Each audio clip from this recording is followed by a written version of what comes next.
Hello, everyone. Hello, and welcome to the Radical Edge of HR with HR Knowledge Source. I am your host, Tanya Hawley, Marketing Manager with HRKS, and very happy to be your host again today. This is our special edition for Black History Month. We've actually been doing this annually for a few years.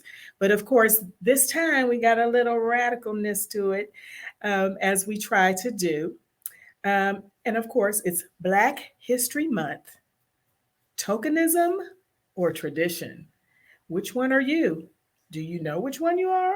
Do you know how to tell which one you are? We're about to discuss that. So let me bring in the expert, my friend and colleague, Miss Alma Hooks. Hello, Alma. Hey Tanya, how you doing? I'm doing fantastic. Thank you once again for coming. You doing all right? Absolutely. Yes, super excited to be here with you. And of course, I'm always excited to have you back. We always have a good time. Mhm. Could you go ahead and officially introduce yourself and tell everyone a little bit about what you do at HRKS? Yeah, absolutely. So, hi everyone. My name is Amma A. Hooks, pronoun she, her, and I am a senior consultant with HRKS, but was also recently promoted to the DICE practice lead.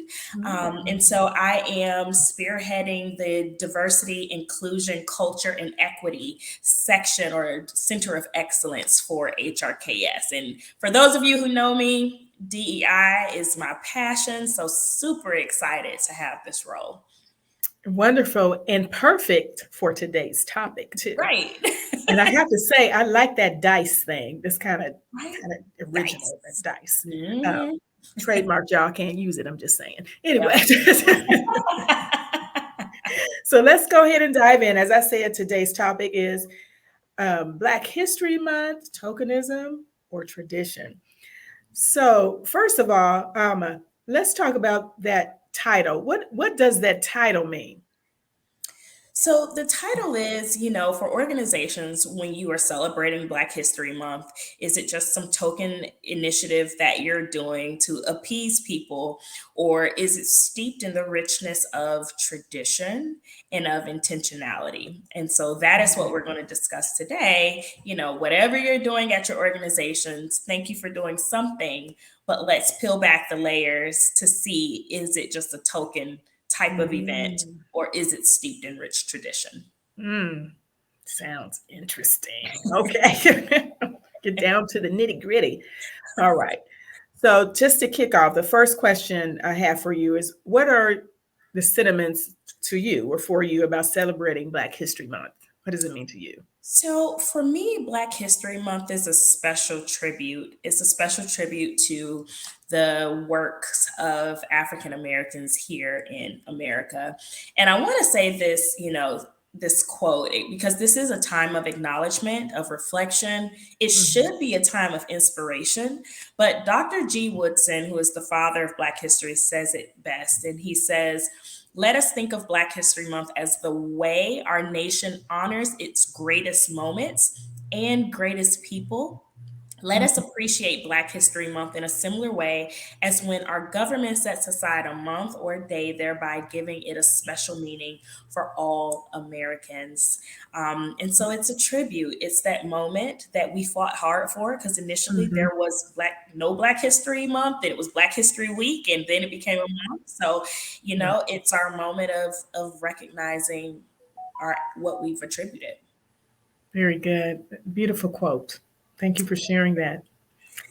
So, what is the litmus test for token or tradition? Because I know people are wondering, I don't know, how can I tell? They may not even, probably never thought of this, but we're the radical edge, so we're going there. So, what would the litmus test? I can't say that word, Alma. What would the litmus test be? Got it.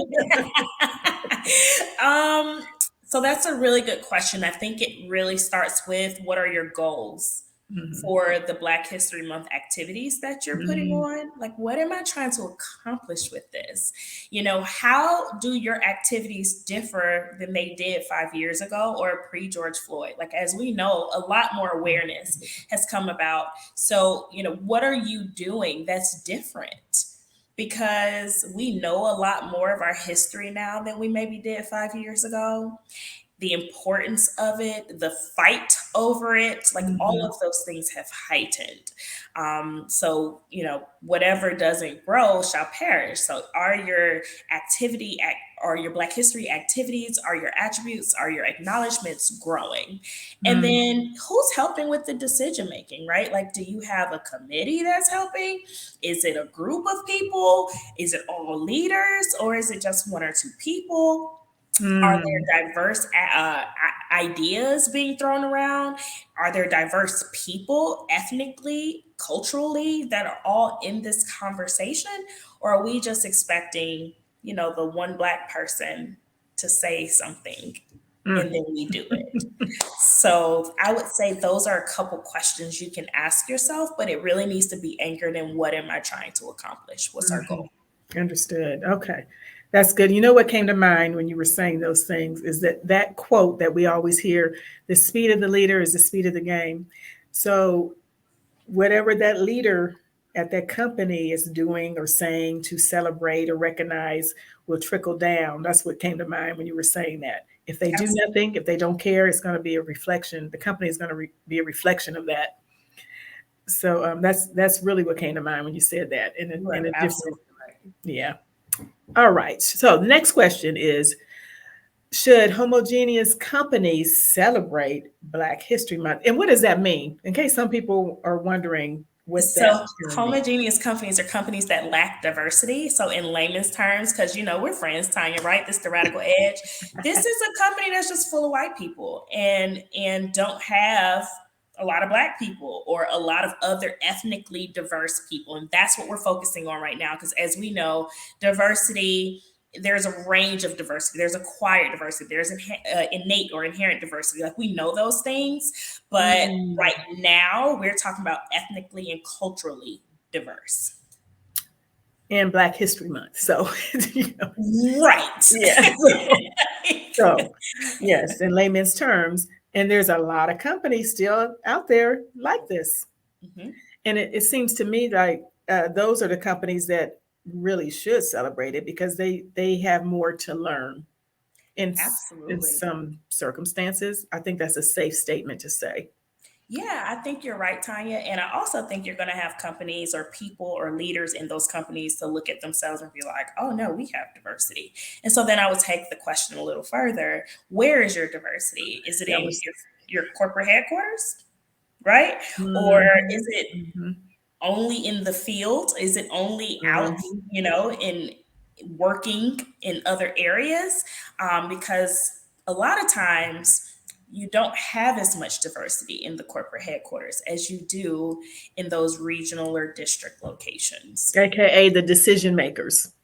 Absolutely. And the decision makers are the ones who would decide on activities, on how you celebrate, and what you recognize. So if the Decide that diversity, budget. Don't forget that budget. ooh, yes, is a big one. That's where the money is. Right.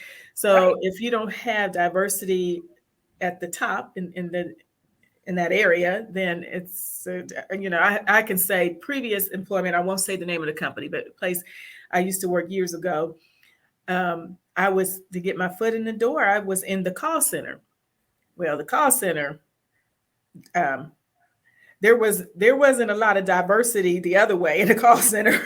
so so when I got out of was promoted out of there, um, I start seeing more of other people than the minorities that were in the call center. Of course, the higher up you go, the less diversity I was seeing. I mean, that's a good example of that. So they're not necessarily in the decision making areas, but they're there. But if they can't make decisions or have an impact, it challenges this whole thing, which Absolutely. also makes you ask that question: token or tradition? I'm just saying. Okay. So the next question is, how can companies review their practices to know if it's token or tradition? Kind of fell right into that. Yeah. So, going back to the let's first look at what we're trying to accomplish, right? So Mm-hmm. once we know what the goal is, then we can create experiences around it. And why Okay. I'm intentionally saying experiences and not activities, because activities feel transactional and like a check the box. Experiences feel transformational. What do you want them to walk away with being better and Mm-hmm. better steeped in cultural proficiency from this experience? I think if you look at it from that lens, whether it's a performance or everyone go see Alvin Ailey, or if it's something immersive, right? Like going to the Human Civil Rights Museum, or it could be just a conversation, like whatever those activities are and however often they happen, what is the goal? And hopefully, it's to provide more cultural competencies for those who don't have the lived experiences of being Black. Wow, that was so eloquently put. Thank you, Anna. It was. Listen, don't get me going, Yeah, Tanya. I love it. I loved it. Yeah, I mean, it explained it so very well. I love that. Thank you for that. And if you all aren't getting this or you have questions, please put them in the chat comment section. We'll be happy. I'll be happy to ask Alma, but also we'll give you our information afterwards where you can always hit us up. Hit us up, meaning HR knowledge source. All right. How do employers handle responses like this is exclusion because there is no White History Month? That's a good question. I have to say so. I'm gonna take a moment of silence for this Yeah. one. And I've Um, heard that out there, you know, Absolutely. you I know. have too. Even when we talk about just DEI and the focus on Mhm. race and culture, you often hear about that. Like, well, Yeah. why aren't we talking about other forms of diversity, you know? And so, what I will say is when we talk about history, the white is implied. So if Mm, you think about the different history lessons we received in civics, even if we think about the French American War or the Mexican American War or just even the Civil War, when you're reading your history books, it's rarely highlighting people of color. It's rarely highlighting mhm, specifically Black people. So mhm, when you look at Roman history and ancient history, like we're talking and learning about the history of European American people, AKA white folks. And mhm. so when they say that, again, I would say all of the history we learn, it's already implied that it's white history. Unfortunately, it's not implied that it's Black history. And it's not also implied to acknowledge the work and our contribution specifically to this country. And that's, I'm going to only talk about this country, not get on the slippery Understood. slope of others. But Understood. with this country, there would be no America without the contribution of Black people. So American history is Mm, Black history, but it's not framed in that way. So we got to carve out a month for us to just acknowledge us. That's what I would say to that person who says there's no yes. white history. Okay. And all you got to do is look at the history books in the schools. Remember going to school, and I didn't have a Black history class or anything until I got into college. And it was not even my first year of college, it was like my second or third. And I chose that class. I didn't have it through my whole academic life up until then. And so it's not there. I mean, white history is given, period. It's there because that's all that's there. So I don't know that you would need a White History Month when it's something that's already always there. Exactly. And to take it a little further, like when you say you had to choose your Black history Hmm. class, I what I love about social media is that you get to follow people that really invest and dedicate their lives to this. So now you're learning history and people and Mm. contributions that you had never heard of. And I just remember when I was in school, yeah, they glazed over Black history, but it was always the same people. Like we Oh always yeah, heard yeah. about the Martin Luther Kings and the Malcolm X's and the That's Harriet true. Tubmans, depending on the school, you Yeah, know, yeah. and it's just like our history is so much greater than that, Mm-hmm. so much more than that, That's a good point. where you can expand the knowledge of just learning how something as simple as the Super Soaker gun that most kids love to play with was made by a Black man that went to Tuskegee University, by the way. So Putting that in there. I'll put that in there. Proud of them. So it's those moments to know, like, yes, the light, things that we use, that Yes. those are also Black contributions, not just the Right. manual labor of breaking their backs in the field. Great points. Great points. Yes. All right. Let's keep it moving. So, what can companies do to make Black History Month a more transformational experience? You touched on this a little bit earlier. So, is there anything else you want to add to that question? Yes, start the conversation early. That's number one. Mm-hmm. Typically, when we rush to do things, that's when we expose ourselves to bias the most often. We all have bias, but when we do things in a rush capacity, typically the amygdala takes over and the frontal cortex now just says, I'm going to chill out.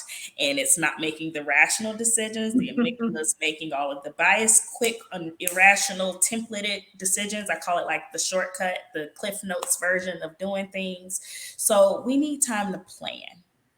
Mm. Got to plan. We have to be intentional about the planning. Intentional is the word. Yes. Yes, Mhm. yes. So months in advance. What are we going to do? What are we trying to accomplish here? What are some of the events? So that's the framework. You have the goal. Now, what are some of the events we can use to accomplish that goal?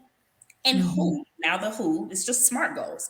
Who are we going to involve to make this happen? And your committee should look like the communities you serve.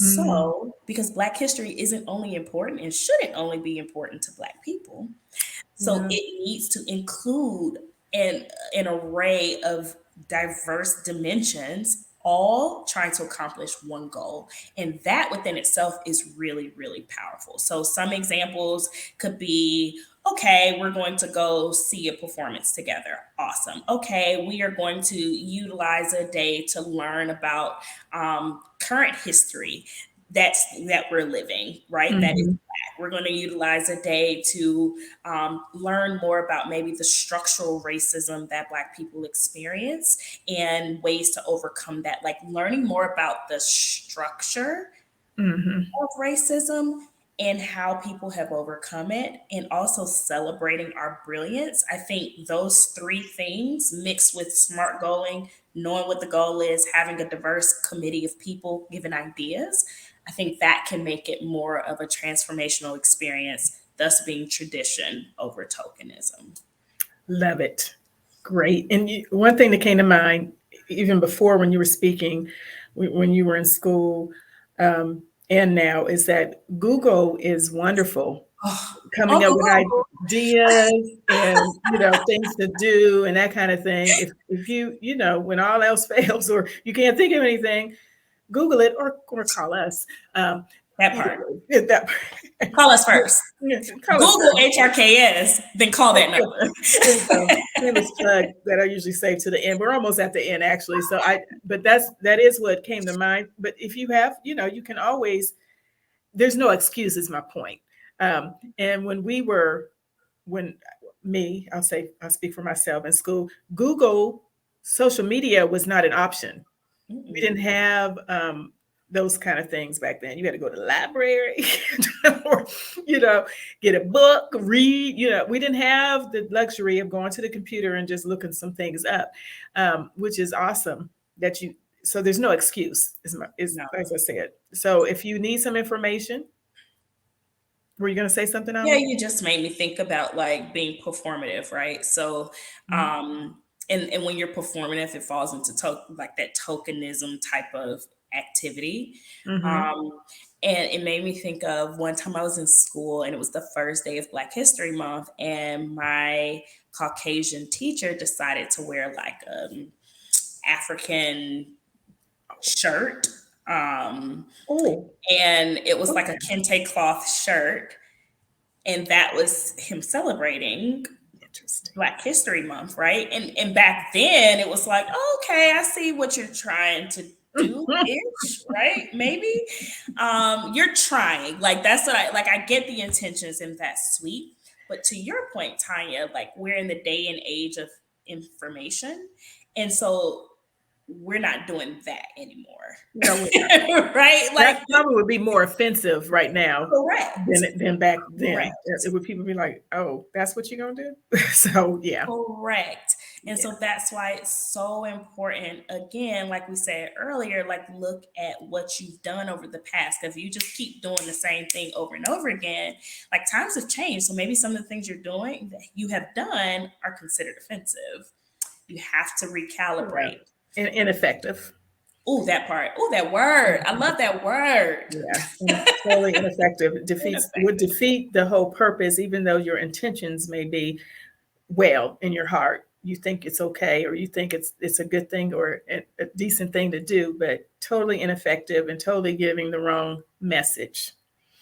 Oh, Um, and that's why you should do a survey. So after Black History celebrations, all of that stuff, survey your people to see how effective your efforts were. Let it be anonymous so you can get the real, uncut, raw feedback.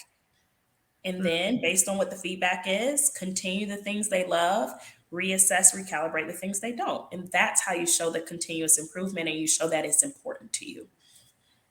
Wonderful. Always getting input always goes well. People think Yes. their input matters and cared about when you do that. So ask them.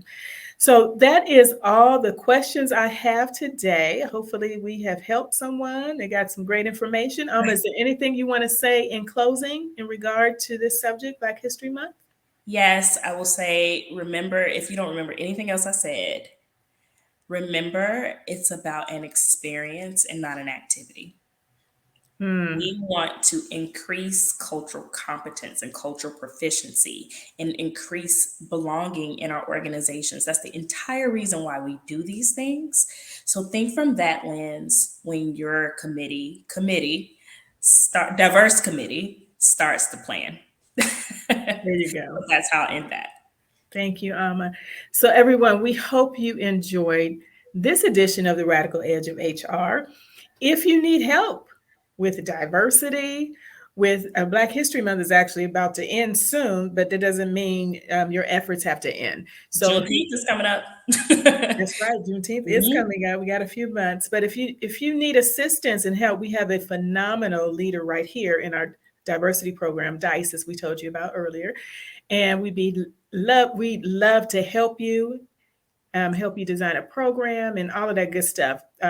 This is a hot thing, for lack of a better term, and we would love. And we've got a great program and a great leader in that. So as you have just seen and heard, she just teasing you, y'all. There's a whole another program that's designed and catered. Developed for you. We cater toward your needs. So keep that in mind. Give us a call, shout out, email. HR Knowledge Source. Follow us on all social media. You can go to our website and look us up, email us, hit us up on social media. Please follow us at HRKS. We hope to hear from you soon because at HR Knowledge Source, we know HR. So tune in next time on the Radical Edge where we talk about a lot of radical subjects. Thank you so much for joining me today. For having me, Tanya. It's always so much fun with you. Absolutely. We go deep, y'all. So, everyone, have a great rest of the day, and we'll see you next time on the Radical Edge of HR. Bye, everybody. Bye.